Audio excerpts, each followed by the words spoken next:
Presentarlo a Pepe. Pepe, como decíamos recién en la misa, sacerdote, ya tiene 35 años de sacerdote, es un hombre de Dios, director espiritual del seminario, capellán del Tornú, del Muñiz, una experiencia grande acompañando enfermos, y nos parecía que en este tiempo nos podía iluminar mucho su figura, escucharlo a él, que comparta con nosotros sobre este tema que veníamos hablando, que es del duelo y de la muerte a la vida, ¿no? Quisimos titularla así, para tener una mirada esperanzadora, ¿no? Sobre todo lo que vamos viviendo y que nos ayude a atravesar estas situaciones y acompañar también a tantas personas que están pasando dificultades.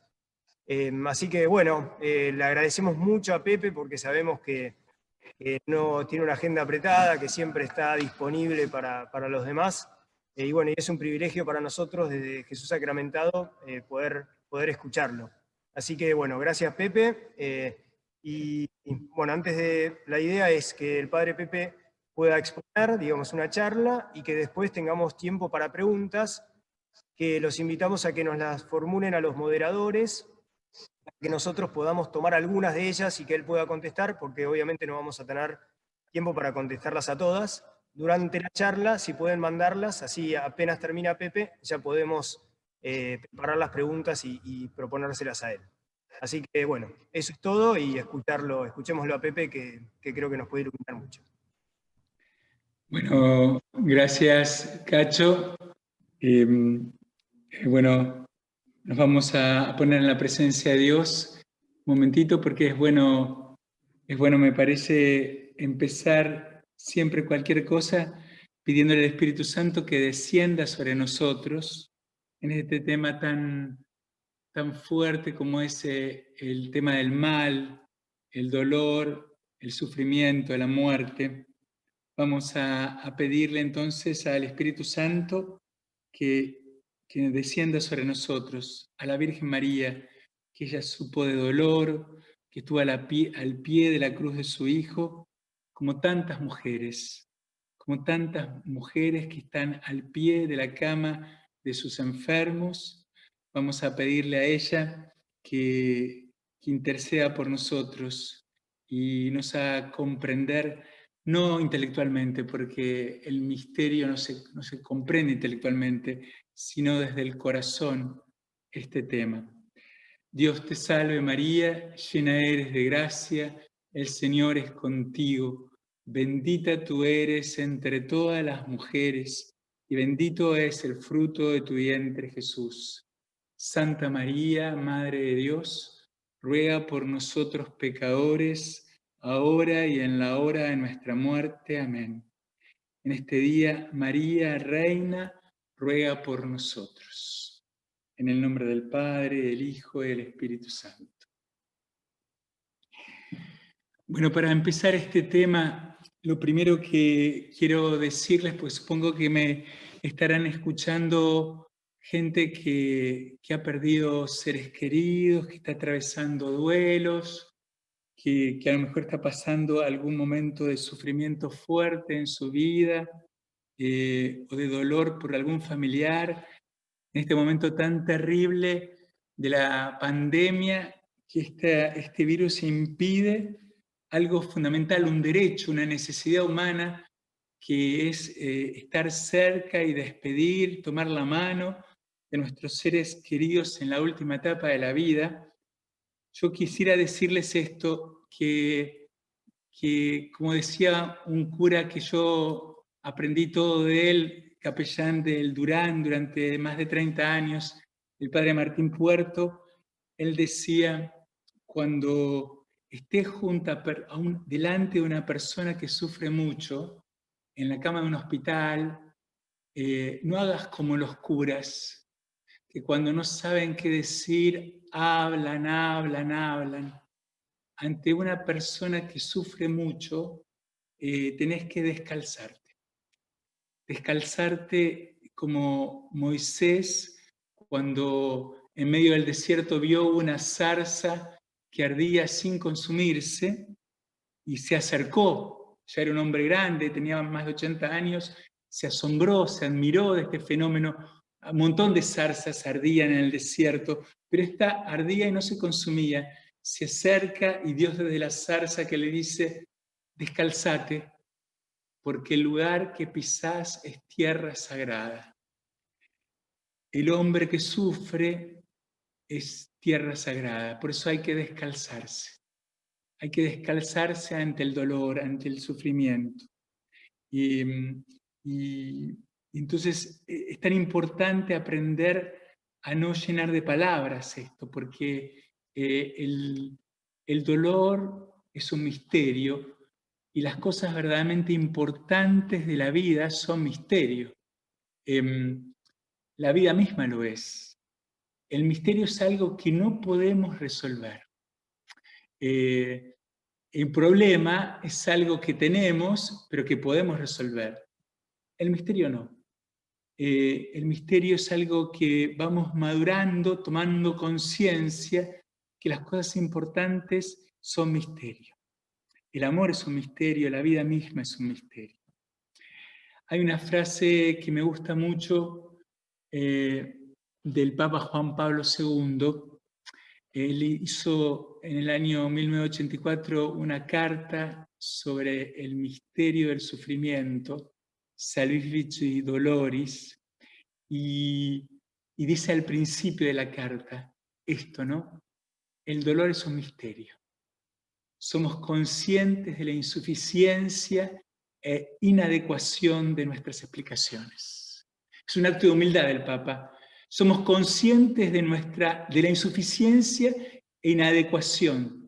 El hombre no puede explicar ciertas cosas. Después se manda una carta fabulosa sobre el dolor, sobre el misterio del dolor, pero primero hace un movimiento de humildad. Todo esto, en el fondo, son palabras para los que sufren. Uno puede hablar con una cierta distancia. Cuando uno sufre, grita y llora. Y le grita muchas veces a Dios. Y está bueno gritarle a veces porque no entendemos. Porque no entendemos. Por eso hay que acercarnos con mucha delicadeza y también con mucho realismo ante la tremenda realidad. Pero tengo que decir algo, ¿no? Yo tengo que decir que soy cura, que he acompañado a un montón de gente a morir. He acompañado a mi papá a morir, a mi hermano que se suicidó, pero que creo firmemente que en el Dios de la vida, que la última palabra del Dios que nos reveló Jesús no es el dolor, el sufrimiento, la muerte, sino que la última palabra del Dios que nos reveló Jesús es la vida, y la vida en plenitud. Y esto es así. La buena noticia del Evangelio que anunciamos, que lo atraviesa a lo largo de todo el Evangelio, desde el comienzo del Evangelio, de la anunciación de Lucas, cuando el ángel Gabriel le anuncia a la Virgen que va a ser la madre de Jesús y le dice, no temas María, no tengas miedo, porque Dios te ha favorecido, no tengas miedo. Hasta la mañana de Pascua, cuando Jesús resucitado se aparece a unas mujeres que están llorosas porque no saben, porque vieron la tumba abierta y no saben dónde han puesto el cuerpo de Jesús. Se aparece Jesús resucitado y le dice, no tengan miedo, yo estoy acá. Todo el Evangelio, la buena noticia, Jesús dice, no tengan miedo, yo estoy con ustedes, yo soy un Dios fiel. Y me parece que esto es muy importante. La buena noticia, ¿no? Es que para el cristiano la muerte no es el final de la vida, es Pascua. En Jesús, paso de esta vida limitada, frágil, con un montón de defectos, de límites, muy hermosa pero muy limitada, a la vida en plenitud.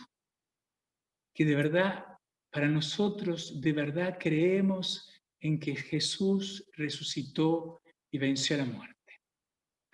Dicho esto, tenemos que decir que no podemos ofrecer explicaciones a medias, porque siempre resultan contraproducentes. Pero una de las respuestas parciales que afirmaría que dedicarse a combatir el dolor es mucho más importante que dedicarse a hacer teorías y a contestar preguntas sobre él. El hombre ha gastado más tiempo en preguntarse por qué sufrimos que en estar al lado del sufrimiento. Por eso yo admiro a un montón de gente, médicos, enfermeras, personal de salud, voluntarios, que dedican su vida a acompañar el dolor, a acompañar, a estar cerca del dolor, a no mostrar palabras, simplemente a acariciar y acompañar. Porque el dolor es herencia de todos los hombres, sin excepción. No existe hombre sin dolor. Toda persona tiene un dolor.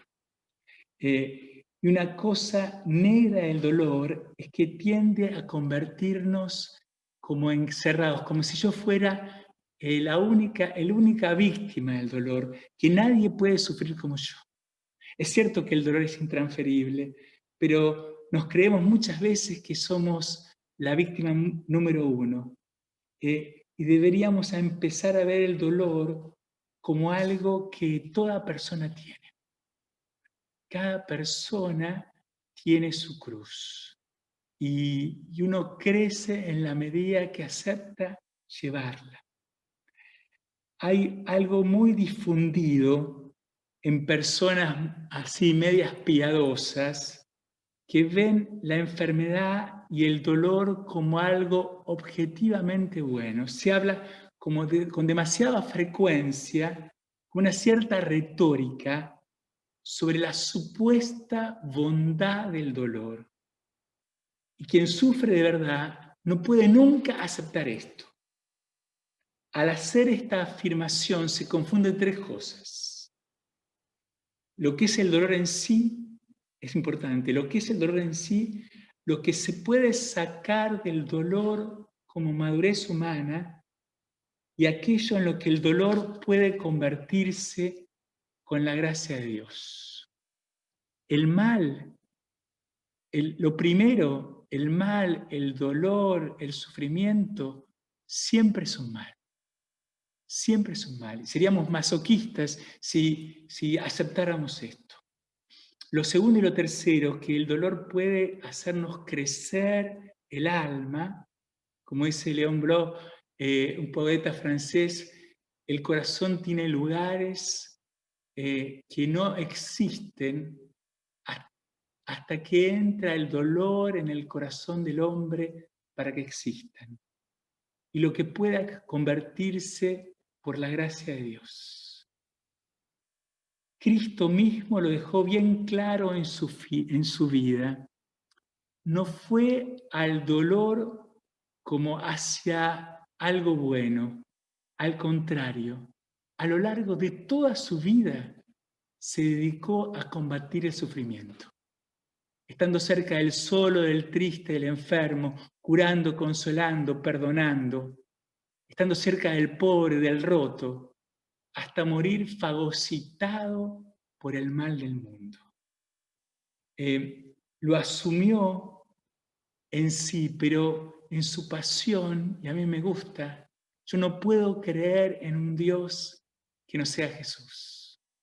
No puedo creer en un Dios que no se haya encarnado en Cristo. Porque entró en su pasión temblando. En Getsemaní, Jesús era un hombre profundamente angustiado. Cuando uno está deprimido, no puede levantarse de la cama. Cuando uno está angustiado, no puede quedarse quieto. No puede quedarse quieto. Se le sudan las manos ante un examen, antes de una operación. Vieron la gente que tiene una enfermedad psiquiátrica de ansiedad, está continuamente así temblando. Jesús en Getsemaní era un hombre profundamente angustiado. Quería rezar, se fue con sus discípulos a rezar al Monte de los Olivos y no podía, como tantas veces nosotros.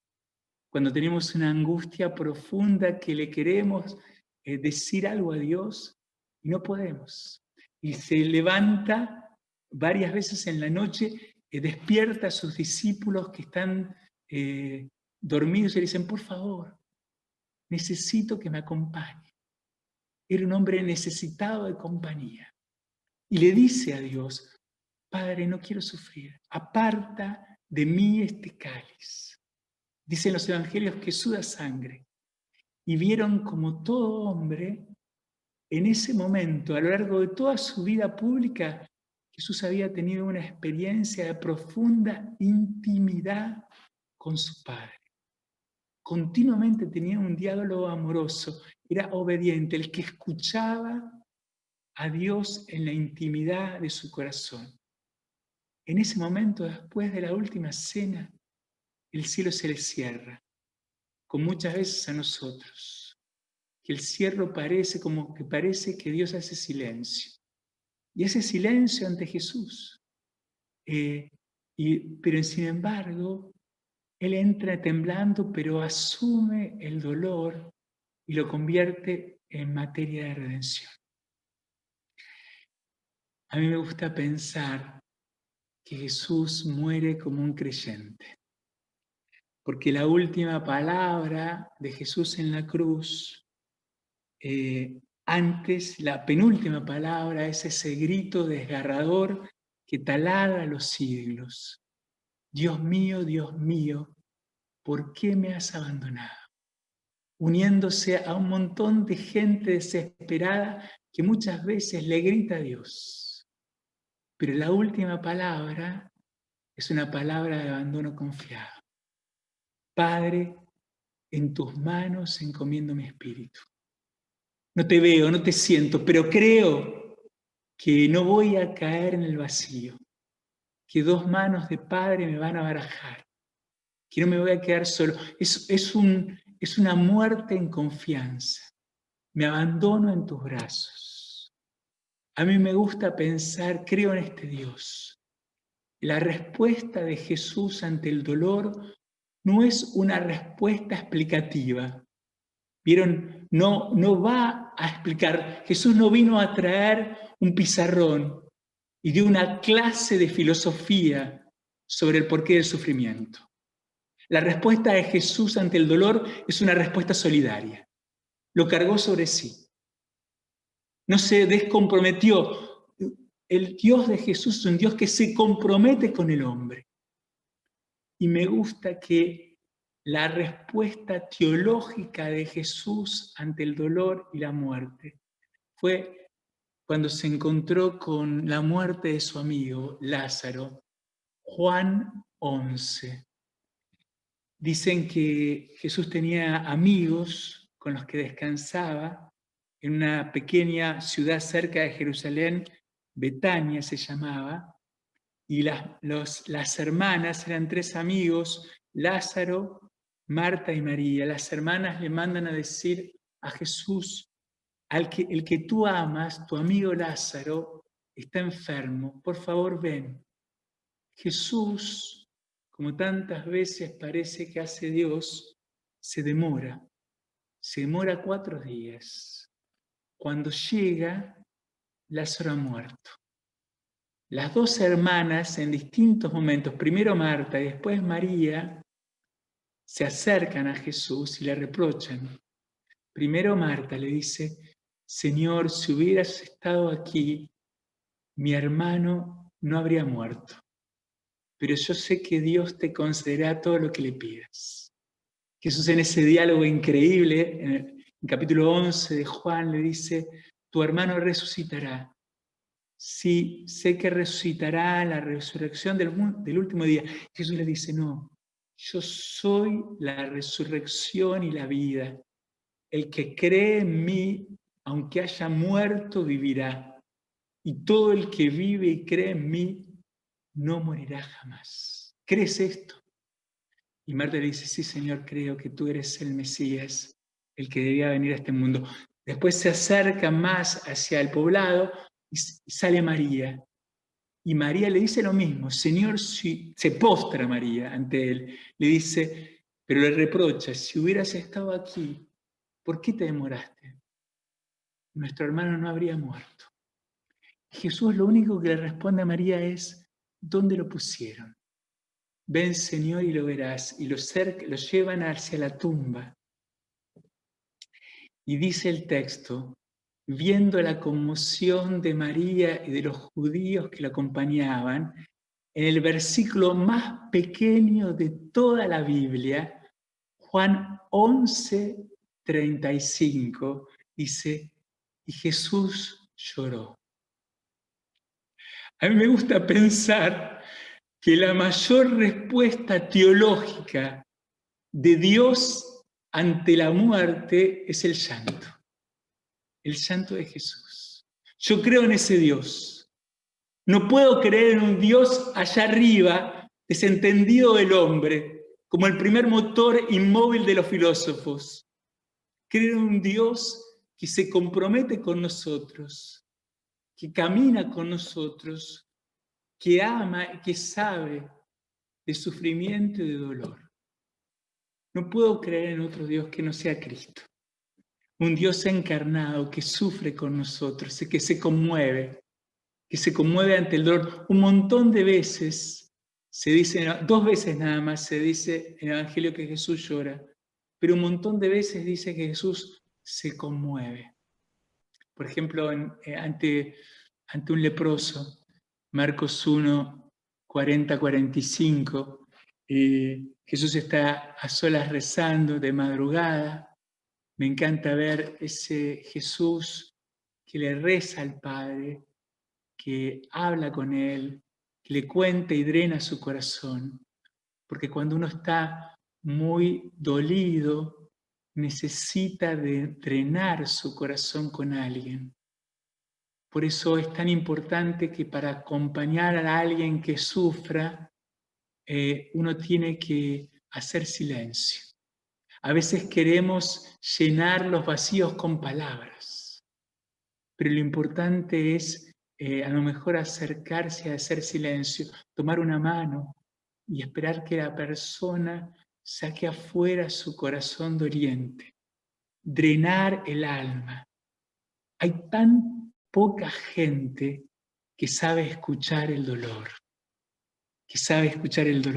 Se acerca un leproso a Jesús, Jesús está rezando, y el leproso era alguien que era considerado en la época de Jesús como un pecador, porque la lepra era algo tan repugnante que era considerado un castigo de Dios el que la tenía, porque se era todo llagado, se iban cayendo las orejas, los dedos de las manos y de los pies, la nariz, eran considerados que tenían que estar fuera de las ciudades, en poblados propios, eran marginados. Y todo el que tocaba a un leproso quedaba impuro, no podía participar del culto, se tenía que purificar por 8 días.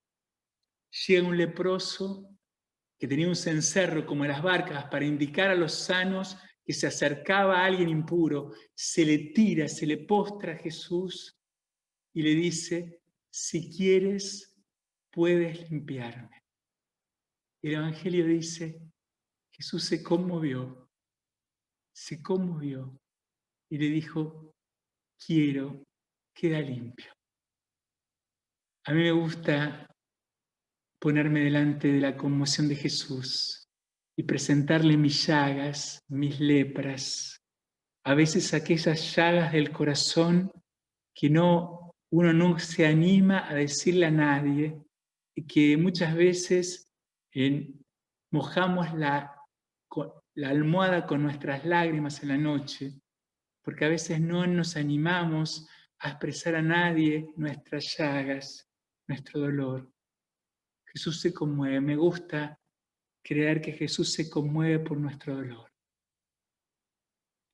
Y por eso lo más importante del dolor es que debemos saber cómo sufrir. Miren, yo fui cura de hospital muchos años y vieron, el hospital es como un juicio final anticipado. Una sala de hospital, gente que parece muy importante, muy grande, frente a la enfermedad o la angustia se achicharra toda. Y hay pequeñas gentes que a lo mejor uno no le da un mango, que se agrandan. En este sentido yo siempre tengo que hablar de las mujeres, porque las mujeres se levantan sobre las cenizas. No es que no sufran, sino que tienen una capacidad de vida que se siguen una y otra vez levantarse. Frente a la cama de un enfermo, siempre una mujer. La madre, la esposa, la hija, la cuñada, la nuera. Siempre una mujer. El varón está pero haciendo trámites, porque le cuesta un montón permanecer un rato largo. La mujer está continuamente ahí y a veces se recibe el enojo del enfermo, sobre todo si el enfermo es varón, porque cuando el enfermo percibe en sus células que se le va escapando la vida y se enoja porque muere muchas veces. ¿Y con quién se agarra? Con los más cercanos, con los más cercanos. Y por eso a veces deja a la mujer como palo de gallinero.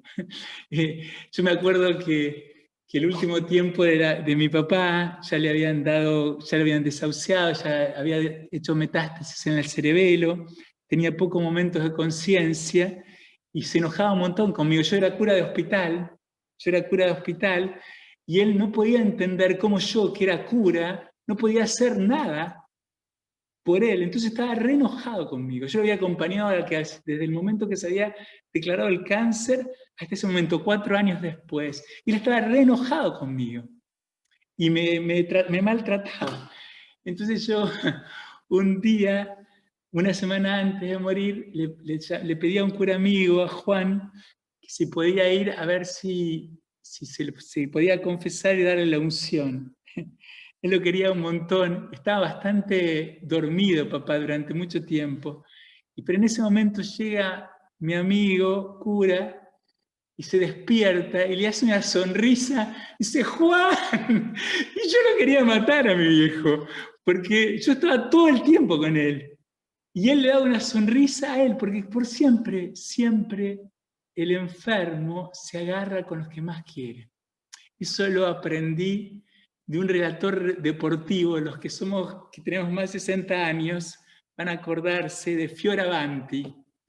Fioravanti una vez lo escuché decir que a los carreros, a los carreteros, cuando había carretas con mulos, cuando la carreta caía en un pantano, el carretero le pegaba al buey más noble, porque sabía que era el único que podía sacarlo del pantano. Por eso no se sientan mal, señoras, si a veces sus enfermos los maltratan. Es una forma de cariño. Es una forma de cariño. De verdad, muchas veces puede pasar esto. Pero por eso es tan importante que la enfermedad pueda mostrarnos y reactualizar muchas veces nuestra escala de valores. Y miren, Martín Descanso, un sacerdote que murió, poeta, un padre de mi alma, decía que había que amarse deprisa porque la vida es corta. Y él siempre decía que se había reprochado mucho por no tener más tiempo con su papá, que vivía en un pueblo lejos de Madrid, unos 100 kilómetros, y él intentaba ir todos los domingos a almorzar con él, pero muchas veces, por distintas tareas y situaciones, por trabajo, no podía ir. Y él decía, qué tonto que fui, porque sobrepuse el trabajo y las ocupaciones al vínculo de amor. Miren, lo único que permanece más allá de la muerte es lo que hemos amado. La herencia que podemos dejar a nuestros seres queridos es el amor que dado y el amor recibido. Todos los que me están escuchando son privilegiados porque han sido amados, porque estamos acá en la vida para una sola cosa, para aprender a amar. Y nadie puede decir que ya sabe amar, que ya tiene un máster en amor. Todos estamos en salita de 4 en el amor, haciendo palotes. Lo bueno es que cada mañana es una nueva oportunidad que Dios nos da para volver a comenzar ese aprendizaje único. Ese aprendizaje único. Les cuento algunas anécdotas del Muniz cuando yo era capellán del Muniz. El Muniz es un hospital enorme de infecto contagioso de Buenos Aires. En este momento tiene 500 camas por el coronavirus. Es un hospital que tiene 14 manzanas, todos con pabellones. En ese momento, cuando había estallado el SIDA en el 90, era un hospital de enfermos jóvenes, porque la mayoría de los enfermos con SIDA eran jóvenes, drogadependientes o homosexuales. Y me encantaba el Muniz, estuve 2 años nada más. Yo siempre digo que mi vida es antes y después del Muniz. A mí el Muniz me hizo cura y me hizo hombre. Me acuerdo una vez que todavía esas salas enormes de 36 camas, yo había tenido una charla muy, muy fuerte con un muchacho con SIDA que tenía 19 años, que estaba muy enojado con su papá. Estaba muy enojado con su papá, y estuvimos charlando un montón, hablamos del perdón, de la reconciliación, y en un momento yo entro a la sala y este chico me llama del fondo de la sala, vení, vení. Al lado de la cama de él había un hombre grande, vieron, grandote, tipo camionero, vieron, tipo Moyano, enorme, que intentaba no llorar. Cuando un varón intenta no llorar es un desastre porque moquea por todos lados. Y el muchacho me dice, ¿ves? Este es mi papá. ¿Viste todos los que estuvimos hablando estos días? Le pude decir que lo quería. Y yo pensaba, hay que estar muriéndose de SIDA para aprender a decir las palabras esenciales. Miren, tenemos que aprender a amarnos, a decir, a verbalizar el amor, a hacer los gestos de ternura. Miren, cuando yo era diácono hace muchos años, 35 años, estaba cerca de ustedes en Jesús Sacramento. Yo estaba de diácono en Valvanera, que hoy es el santuario de San Expedito. Me ocupaba de los enfermos y todos los viernes iba a dar comuniones a los enfermos. Iba a darle comunión a una viejita francesa que yo le llevaba la comunión y ella me catequizaba y me decía esto: Padre, en el mundo de hoy, hace 35 años me decía esto, el amor está muy enfermo. Por eso la ternura, que es su hija, está agonizando. Y seguía hablando. ¿Y qué es la ternura? Cuando está la ternura no nos damos cuentas, pero cuando no está es como una mañana sin sol o una sopa sin sal. La ternura son los pequeños gestos en el amor. Es traer un ramo de flores, es preparar un café porque sí, es traer las sandalias, las pantuflas, es compartir un programa de televisión en esa época, es acercar el diario. Son las pequeñas delicadezas en el amor. Y es lo que uno más extraña cuando no está un ser querido. Uno no extraña los 2 o 3 momentos de mucha alegría que hay en la vida, los 4 o 5 momentos compartidos de dolor. Lo que uno más extraña es el tiempo cotidiano. Es llegar de trabajar y compartir un mate, o tomar un té, o compartir simplemente lo cotidiano, lo de todos los días. Qué importante es aprender a dar y a recibir amor.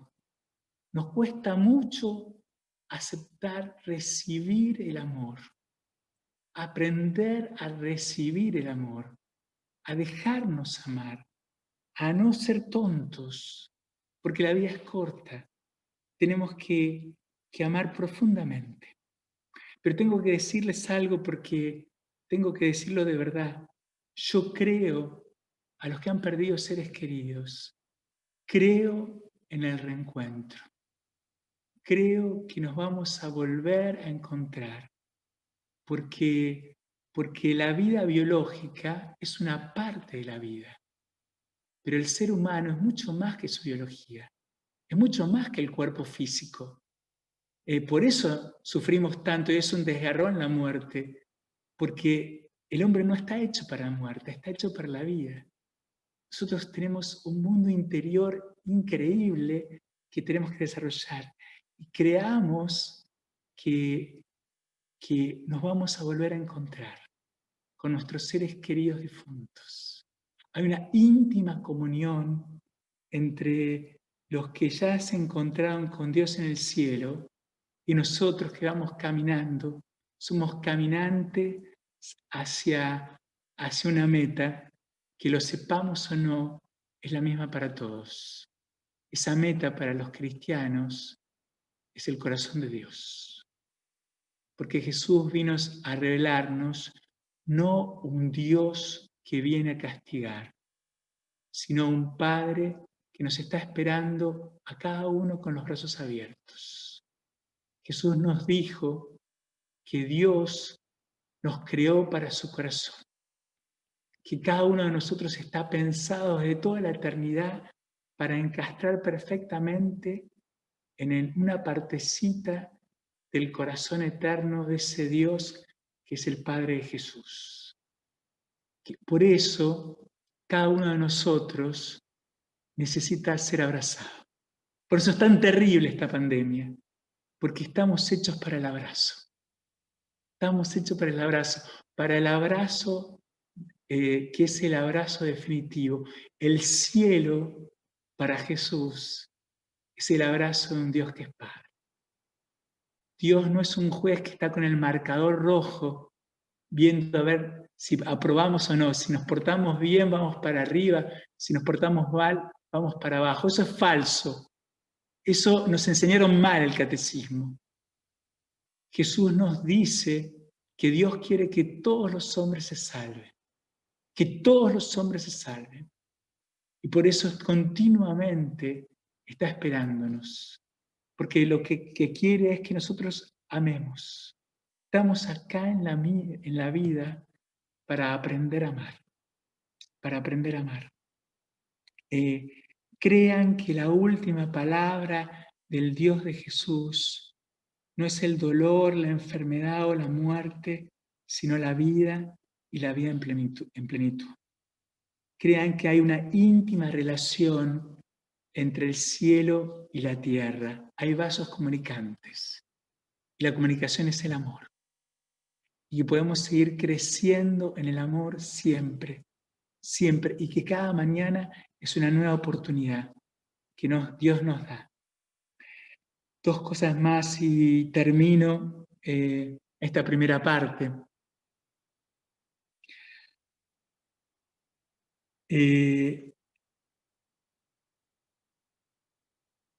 Dice, hay una anécdota de la vida de Santa Teresita de Lisieux, que ella dice que ante Dios, todos nosotros somos chicos que comienzan a caminar. Pero cuando el chico comienza a caminar, que tiene 1 año y medio, 2 años, cuando todavía no habla, pero que camina e investiga el mundo, entonces toca todo, porque quiere tocar todo, y rompe todo. Vieron, le regalamos un auto a cuerdas con un montón de luces de colores en su cumpleaños, y a los 3 minutos está despanzarrado. Teresita dice que la mamá sobre todo en esa época, en el siglo XIX, que la mamá habitualmente estaba en la casa y el papá salía a trabajar, dice que el papá, cuando era primerizo, si es primerizo, está deseando terminar de trabajar para llegar a la casa, para jugar con su hijo, porque es primerizo, está deseando, y llega a la casa y la madre no hizo otra cosa que estar detrás del chico, que está rompiendo y tocando todo, y está con los pelos parados, sacada. Y entonces, como siempre pasa, le dice, mira, esto fue imposible, te pido por favor que seas duro con él, que lo retes, porque vos sos muy blando, por eso hace de todo. Mira, no pude hacer nada en el día, ni siquiera sé qué vas a comer, porque no te puede ni cocinar nada. Así que, por favor, retalo. Y vos, le dice al nene, mostrale lo mal que te portaste, mostrale lo que hiciste. Y yo me voy a bañar, porque estoy saturada de esto. Y el chico, en su ingenuidad, el padre estaba entre la espada y la pared, porque había venido de trabajar para jugar con el hijo, y la mujer le dice eso. El nene, en su ingenuidad, le dice, le muestra las cosas. El jarrón de la abuela roto, una pared blanca llena, enchastrada de crayones, el celular en el inodoro. Y el papá está ahí. En eso escucha la lucha, entonces lo alza, deja las cosas y empieza, lo estrecha contra el pecho y empieza a bailar con el chico, estrechándolo, cantándole una canción. Teresita dice, ¿qué es la vida del hombre ante la inmensidad de Dios? Cuando nos encontremos cara a cara con Dios, ¿qué le puede entregar el hombre? ¿Qué es la vida del hombre ante la inmensidad de Dios? Cosas rotas, juguetes rotos. Pero si nosotros con confianza en el último momento de nuestra vida, o cuando nos encontremos con Él, le mostramos nuestra vida, nuestros juguetes, el deseo de amar y ser amado, Él lo va a tomar con confianza, los va a dejar a un costado, nos va a mirar con ternura, nos va a alzar y nos va a estrechar contra su pecho. Y dice Teresita, eso es el cielo. Yo estoy convencido que nuestro Dios no es un juez que castiga, es un Padre que espera y sumerge en su misericordia toda nuestra miseria. Porque lo único que quiere justamente es tenernos a todos junto a su corazón. Quiero leerles dos poesías de Martín Descalzo que me gustan mucho. Una, Martín Descalzo murió dializándose con un problema cardíaco y esta poesía la hizo el primer día que volvió de la diálisis.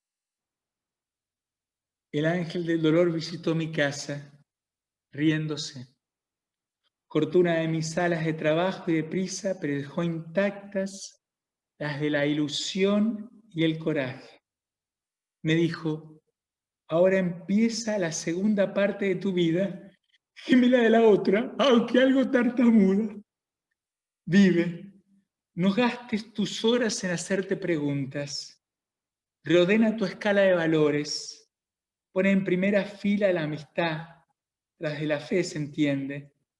Y recuerda que Dios es bueno, que el hombre es mucho mejor de lo que él cree, que el mundo está bien hecho y que vas a vivir hasta los topes el gozo mientras viva. Porque resulta que el ángel del dolor, el de Belén, son el mismo. Y esta última poesía la escribió pocos días antes de morir. Y entonces vio la luz que entraba por todas las ventanas de su vida. Vio que el dolor precipitó la huida y entendió que la muerte ya no estaba. Morir solo es morir, morir se acaba. Morir es una hoguera fugitiva, es cruzar una puerta a la deriva y encontrar lo que tanto se buscaba. Acabar de llorar y hacer preguntas, ver al amor sin enigmas ni espejos, descansar de vivir en la ternura, tener la paz, la luz, la casa juntas, y hallar, dejando los dolores lejos, la noche luz tras tanta noche oscura.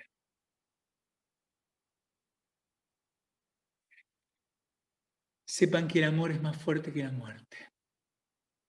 Sepan que nadie puede quitarles el amor que tienen por sus seres queridos, porque es lo único eterno. Lo único que permanece más allá de la muerte es el amor. Por eso tenemos que hacer memoria agradecida del amor que nos dieron y del amor que les dimos, porque eso es lo único que permanece. Gloria al Padre, al Hijo y al Espíritu Santo, como era en un principio, ahora y siempre, por los siglos de los siglos. Amén. Bueno, no sé, ¿quieren decir alguna otra cosa? Ahí está. Pepe, bueno, agradecerte. La verdad que escucharte nos hace mucho bien y la mayoría de las preguntas que nos fueron dejando las fuiste contestando, ¿no? Fuiste contestándolas y nos deja mucho para seguir trabajando. Bueno, quiero decir una cosa más. Es lícito y hasta sano estar enojado con Dios a veces por el dolor. Es lícito y hasta sano. Porque ¿con quién uno se va a agarrar si no es con Dios? Es mejor enojarse con Dios que enojarse con el cercano. Dios tiene espaldas anchas porque es Dios. Yo siempre le digo a la gente que prepara para acompañar a los enfermos en el hospital que no se hagan abogados de Dios, porque Dios es grandecito y se defiende solito. No hay que responder cosas que son misterio, porque el misterio es misterio. Simplemente hay que escuchar a veces, simplemente el dolor de la gente. Yo les tengo que decir que durante muchos años, hace poco, durante 3 años estuve enojado con Dios, siendo cura, y dando estas charlas, pero estuve enojado con Dios no por mí, sino porque no entendía por qué podía alguna gente de mi familia sufrir tanto. ¿Por qué permitía que alguna gente de mi familia, gente muy querida, sufriera tanto? Entonces yo estaba recontra enojado, hasta que entendí que no podemos entender Miren, la Virgen María nunca entendió a Dios racionalmente. Se lo dice en el Evangelio de Lucas, dice, María no entendía la venida de los Reyes Magos. Miren, imagínense, ella, una mujer pueblerina, llegan estos reyes de Oriente, se postran ante su hijito en el pesebre y le ofrecen dones, oro, incienso y mirra. Se van. Dice el Evangelio, el texto, María no entendía. Pero como irrumiaba, observaba en su corazón. María como no entendía a Dios, pero como amaba, confiaba. María no entendió nunca a Dios racionalmente, lo entendió cordialmente con el corazón. Las cosas más importantes de la vida, que son misterio, jamás podemos entenderlas con la razón, sí con el corazón, con el tiempo, con un proceso. Nunca en el primer momento. En un primer momento es necesario, bueno, hacer duelo. Y el duelo es un desgarrón. Miren, si uno quiere tapar artificialmente una herida cortante, por ejemplo, si se hace una herida cortante en la palma de la mano y uno trata de tapar artificialmente esa herida sin dejarla sangrar, seguro que se va a pudrir. Para que cicatrice bien una herida, hay que dejarla sangrar para que después pueda cicatrizar. El duelo es para eso, para dejar sangrar la herida del alma. Y es necesario el duelo, porque uno quisiera morir con la persona querida, por la persona amada, quiere querer irse. ¿Por qué no me fui yo antes que él? Es como si una parte de uno se fuera. Pero es necesario pasar el duelo. Y hay que transitarlo para después poder seguir viviendo. Porque de verdad la vida es muy hermosa, es muy dolorosa, pero es muy hermosa. Y hay que saber descubrir lo hermoso de la vida en lo cotidiano. Yo perdí un hermano que se suicidó. Mi papá en ese momento tenía 45 años y se tiró en la cama como todo varón, ¿vieron? Iba a trabajar, pero cuando volvía a trabajar se metía en la cama. Se metía en la cama durante 2 años. Yo en ese tiempo me decidí a entrar al seminario. No pude entrar enseguida porque no podía estar. Y al año siguiente entré al seminario. Iba todos los domingos a mi casa.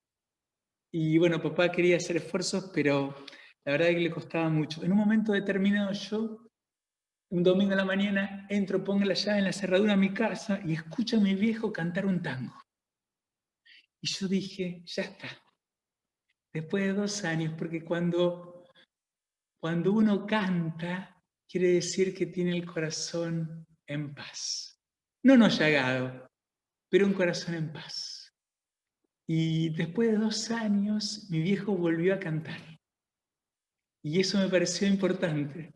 Y me gusta mucho decirlo, porque el dolor sigue estando, pero hay que seguir viviendo y luchando. Y la vida sigue siendo hermosa y siempre una nueva oportunidad para alegrarse y ser feliz. Porque siempre hay una nueva vida, porque la vida siempre es vida. Y todos nosotros y nuestros seres cercanos necesitan de nosotros. No podemos vivir con nuestros muertos, porque nuestra fe nos dice que no están muertos, están viviendo, latiendo junto al corazón de Dios. Y nosotros no podemos vivir como muertos.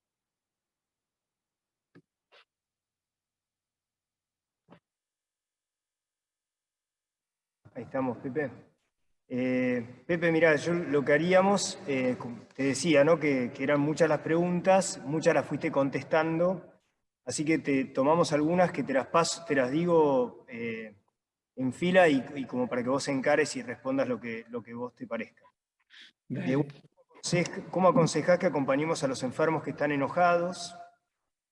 Aceptando la partida de un ser querido, ¿podemos dejar el dolor? ¿Qué pasa cuando los seres queridos no se dejan amar en esos momentos? Hace 1 mes y medio se suicidó el hijo de mi prima. ¿Tiene salvación su alma? Esto me da mucho temor. Y rezo todos los días pensando en él.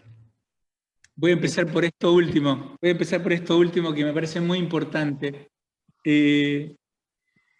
Cuando uno toma una decisión así que vence el instinto de conservación que todos tenemos, es natural para el hombre la vida, querer la vida. Cuando uno vence ese instinto de conservación que todo ser vivo tiene, es porque de verdad está sufriendo un montón.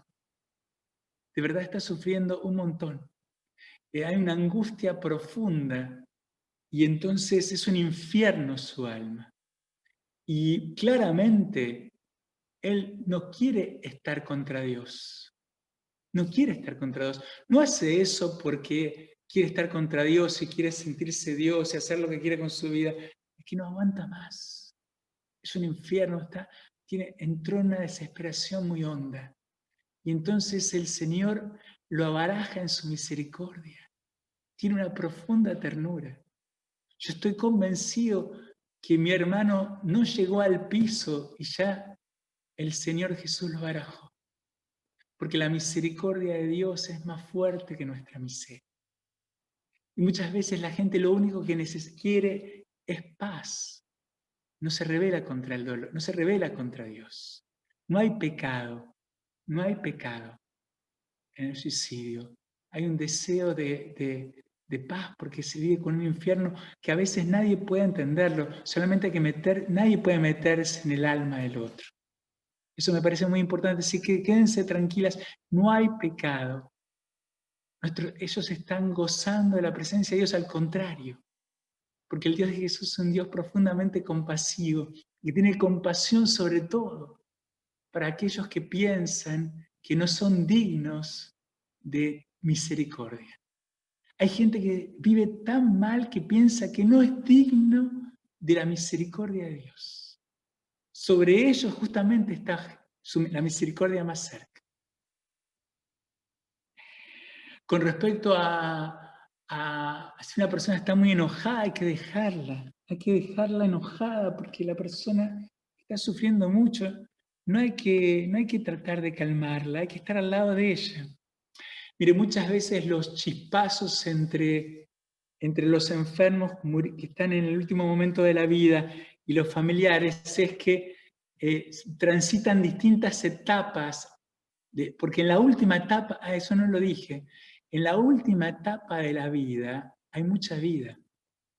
Los que trabajamos con cuidados paliativos sabemos que se dejó fuera de uso la terminología enfermos terminales, porque sabemos que al final de la vida, en la última etapa de la vida, hay mucha vida. Se producen profundas reconciliaciones en la última etapa de la vida. Se pueden pedir perdón, dar gracias, hacer gestos de amor, festejar cumpleaños, con torta, que una persona pueda alegrarse. La persona puede seguir creciendo como persona y generar nuevos vínculos en la última etapa de la vida. Pero a veces hay un momento de mucha bronca, porque uno se da cuenta que se está muriendo y no quiere. Entonces hay que dejarlo, hay que estar y acompañar y ver lo que la persona necesita y no imponerle cosas. No imponer nuestros sacramentos, nuestras ideas, nuestras palabras. Como Jesús junto a los discípulos de Emaús, ¿vieron? Que si nosotros hubiéramos resucitado como Jesús el día de Pascua, y estos dos volvían a su pueblo enojados, decepcionados, defraudados, se sentían estafados, volvían peleándose, discutiendo. Jesús resucitado en la mañana de Pascua se aparece. Si fuéramos nosotros hubiéramos sido como la Iglesia Universal que está cerca de ustedes, dijeron, paren de sufrir. Jesús no dice eso. Se acerca y se mete en la conversación y acompaña el dolor, va acompañando el dolor, la angustia, la desesperación, el enojo, hasta suscitar, hasta calentarles el corazón. Hasta el calentarles el corazón. Y acompañando su dolor, dejando que drenen. No, porque nosotros creíamos que Jesús era un profeta, un gran profeta, y que iba a liberar a su pueblo del odiado invasor romano. Jesús deja drenar el alma y les va calentando el corazón. Y miren, siempre Jesús resucitado es mucho más pícaro que cuando estaba en la vida pública, porque cuando llegan al pueblo de Emaús, él hace ademán de seguir adelante, y los otros le dicen, no, por favor, nadie nos habló como vos. Quédate, te necesitamos.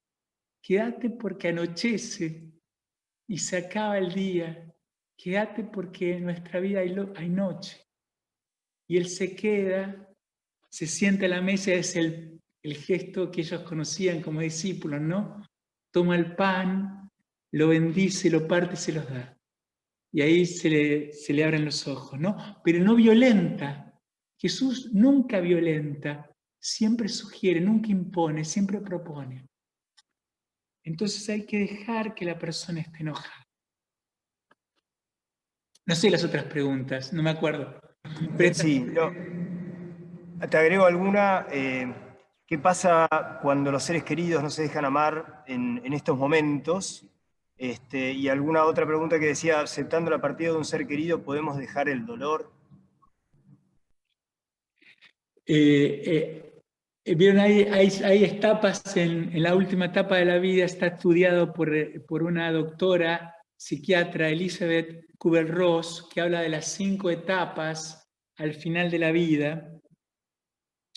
La primera etapa es la negación, la segunda etapa es la ira, la bronca, la tercera etapa es la negociación, el pacto, donde aparece lo religioso, pero así como un sentido mágico.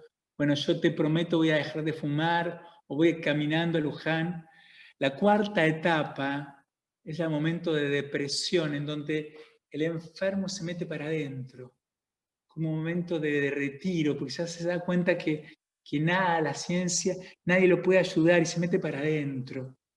Y la última etapa es la aceptación, que no es una aceptación gozosa, es saber que ya la enfermedad ha ganado. Esas etapas se dan también en el entorno del enfermo, pero a lo mejor no al mismo tiempo. Y por eso se producen chispazos entre el entorno y el enfermo al final de la vida. Les cuento una anécdota en el Muniz. Yo estaba con un enfermo con SIDA, estaba con la novia, el enfermo, y él me estaba charlando de que le quedaba poco tiempo, de su muerte. Y la novia continuamente lo interrumpía y le decía, quédate tranquila, no digas esas cosas, no lo molestes al padre Pepe, ya pronto vamos a ir juntos y nos vamos a casar, el padre Pepe nos va a casar. Y en ese momento llega la merienda, el carrito de la merienda, entonces se levanta para buscar la merienda y él me agarra de la mano y me dice, ¿viste? La tengo que preparar, no se da cuenta de nada, no se da cuenta que me queda poco tiempo. Él había llegado a la fase de la aceptación y ella todavía estaba en la fase de la negación. Eso pasa un montón y muchas veces las cosas se van dando así, por eso se producen desinteligencias a veces entre el enfermo y los familiares. Y después, no me acuerdo de dejarse amar, a la aceptación. Y no me acuerdo bien cómo era la pregunta última, Cacho. ¿Cacho? Chao, lo maté. ¿Aceptando la partida de un ser querido, podemos dejar el dolor? No, la aceptación viene con el tiempo. El duelo es un proceso que hay que hacerlo. Es necesario el proceso. Al principio hay mucha bronca, hay mucha tristeza, hay mucho dolor y es lógico, es sano que suceda. A ver, yo siempre digo que cuando uno sufre mucho por la partida de un ser querido, está la otra cara, que es que uno ha amado mucho. Que uno ha amado mucho. Si a uno no le importa y sigue su vida como nada, es porque a lo mejor no hubo mucho amor. Cuando uno sufre por la pérdida de un ser querido, es porque hay mucho amor. Y entonces hay que aceptarte, hay que tener paciencia con el primer prójimo que es uno mismo. Hay que permitirse hacer el duelo. El duelo nadie sabe cuánto dura, pueden ser 6 meses, 1 año, 2 años. Después de 2 años ya se hace, como dicen los que saben, un duelo patológico, ¿no? Porque uno no puede vivir continuamente. Siempre va a sentir un dolor, pero no puede estar continuamente en duelo, digamos. Pero siempre va a sentir un sufrimiento, ¿vieron? Sobre todo, a ver, nadie está preparado para la muerte de un hijo. El dolor más grande de la vida es la muerte de un hijo, porque rompe la cadena habitual. ¿Viste? Nosotros estamos preparados para enterrar a nuestros padres, pero no para enterrar a un hijo. Y eso siempre es un dolor único. La madre, sobre todo, puede recuperarse, qué sé yo, pero no recuperarse nunca, pero siempre va a estar ahí. Y eso es así, hasta que se vuelvan a encontrar. Hasta que se vuelvan a encontrar. Y yo les digo a las madres que han perdido hijos, yo creo en el reencuentro. Creo que van a volver a abrazar a sus hijos en el abrazo de Dios. Pero no almitas, porque no existen las almas, ¿eh? creo en la resurrección de los muertos, en el dogma de la resurrección de la carne. Nosotros creemos en Jesús resucitado. Creo que en Jesús vamos a resucitar todo el hombre. El alma no es el hombre, es una parte. Creo que vamos a poder abrazar a nuestros seres queridos. Creo que el amor es más fuerte que la muerte. Pepe, perdóname, notaría dos preguntas más. ¿Cuál crees que es el rol de la Iglesia en este tiempo de pandemia? ¿Cuál crees que es el rol nuestro como bautizados en este tiempo? Y también pensando en esto del dolor y de Jesús que atravesó el dolor para entender el ser humano, si no crees que este es un tiempo de gracia también para nosotros, para poder hacernos más cercanos a tantos que sufren, ¿no? Con el tiempo este de pandemia. Por supuesto que es un tiempo de gracia. Desde la Pascua, el Señor transformó el mal en bien. O sea, la pandemia es un mal, pero desde la Pascua Dios transforma el dolor y la muerte en vida. Y por supuesto, y la Pascua es eso, es transformar el mal en bien. Y lo otro, creo sinceramente que la Iglesia tiene que dar testimonio de vida, de que la última palabra de Dios sobre el hombre es la vida. Y creo que no podemos quedarnos simplemente en el eslogan oficial, cuidalos, cuídate. Eso es pobre para el cristiano, porque si bien la vida es un valor muy importante y la Iglesia es defensora de la vida desde el momento de su concepción hasta el último suspiro, y continuamente va a estar al lado de la vida en todas sus formas, cuidándola, respetándola, pero hay un valor más grande que la vida biológica, que es la caridad. Y la caridad, Jesús entregó su vida por amor, haciéndose ofrenda de amor. Y me parece que nosotros tenemos que dar testimonio de amor, dar testimonio de entregar la vida por amor. Por supuesto, cuidándonos y no siendo adolescentes ni inmaduros, pero uno tiene que vivir amando, vivir amando. La caridad está por encima de todo otro valor. Bueno, Pepe, la verdad que agradecerte, un lujo tenerte, un lujo poder aprovecharte, fue como tener un retirito para nosotros, como por lo menos desde acá. Y bueno, espero que lo podamos aprovechar, lo vamos a subir a la página que seguramente muchos más podrán aprovechar todo lo que nos dejaste. Así que bueno, de verdad que agradecerte. Les doy una bendición a todos los que me escuchan. Señor Jesús, derrama tu bendición abundante sobre estos hijos tuyos. Te pedimos que pongas tu mano, que es poderosa pero muy tierna. Disipa sus angustias, sus tristezas, sus dolores, sus duelos. Vivifica sus deseos, sus anhelos, sus sueños y sus proyectos. Que esta bendición sea bálsamo y caricia a sus corazones. Que vaya a sus casas y a sus seres queridos, especialmente a los más necesitados de tu bendición. En el nombre del Padre, y del Hijo, y del Espíritu Santo. Amén. Dios los bendiga. Muchas gracias, Pepe. Nos vemos.